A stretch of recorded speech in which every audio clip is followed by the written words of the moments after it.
Hey guys, welcome back to the channel today. And today's Monday. I did some work on the car Saturday and Sunday, and about 8 hours each day. And I just wanted to give you guys an update of what all I did. It wasn't stuff I wanted to film, so I just want to go ahead and go through it with you guys, keep you guys up to date on the progress. And first up, I went ahead and last week I had that thermostat mailed to Adam. He has already got that, and he's going to be fixing that up for us.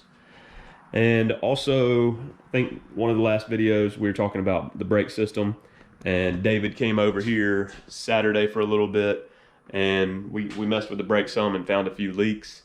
Ended up spending a few hours reflaring some things, which one worked and one didn't, and just spent a lot of time fixing that. On the rear, the banjo bolt crush washers, the copper washers, they were leaking. I might have at one point taken those off and re-tightened them, so I just put new ones on. That fixed that, and I fixed all that stuff when after David left. I tried pumping the brakes up, and I have a decent pedal, but I think there's just a little bit of air left in there, so still working on that, the brakes. As far as wiring goes, I messed around with the wiring some, and what I decided to do was so this is where the old ballast resistor was, and I just jumped off the ballast resistor because that acts the way I need to run the coil and the FiTech.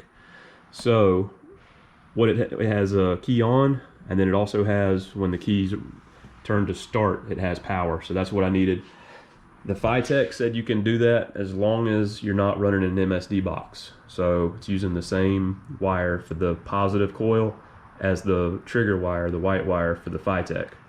So before I rewired all this stuff, because I had to take my white wire from here and route it back over there, but I untaped it, then retaped it all up. But before I did that, I used the jump wires and hooked it up like just as a test run. David turned the key and this thing busted right off and ran, and we shut it off real quick because the thermostat's not on there and it spit some water up there, but this thing fired right up. It didn't even turn over hardly. As soon as he hit the key, it was running.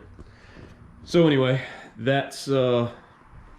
The wiring, redid this, made it look a little better. That little yellow wire, I still don't like that, but it's looking pretty good. This up here, I rerouted right here, and then actually shortened these two. Tried to tighten it all up, make it look nice.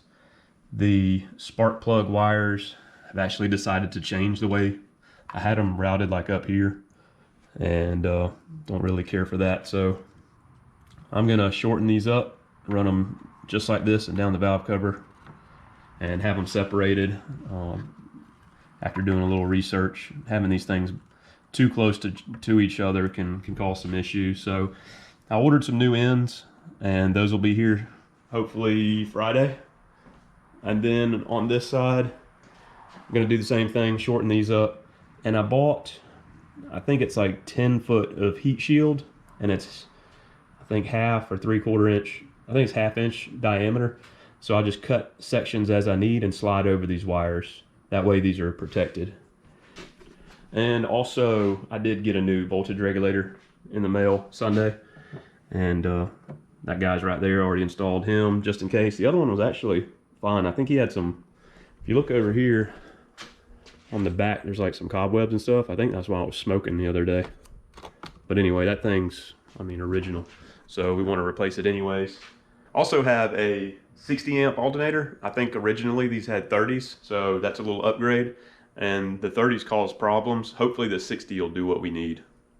Oh, and something else I was thinking about, I was kind of thinking the PCV valve would close, because you know there's a ball in there.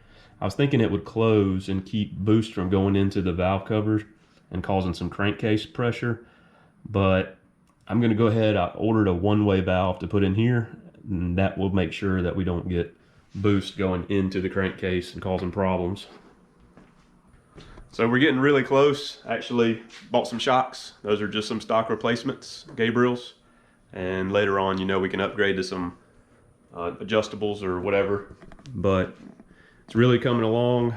Man, we're getting close to driving. I probably need to go ahead and call the guy, get the windshield installed. The windshield with the gasket is in the house. I also have the little clips to hold the molding on. I bought some new clips, so we have those. And really, I mean, we're getting down to where it's almost drivable.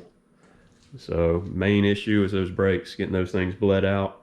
The engine runs and fires up nicely. Just need to do the tuning, make sure that's proper. I did check the feed line for the turbo, the oil. That's working fine. We have flow to oil to the turbo. And yeah, I mean, everything's looking good. Okay guys, that's gonna do it for today. Actually, just wanted to get y'all a quick update. I know there's not much to this video, but I was out here for quite a few hours this weekend, and some things were just whooping me, and that happens.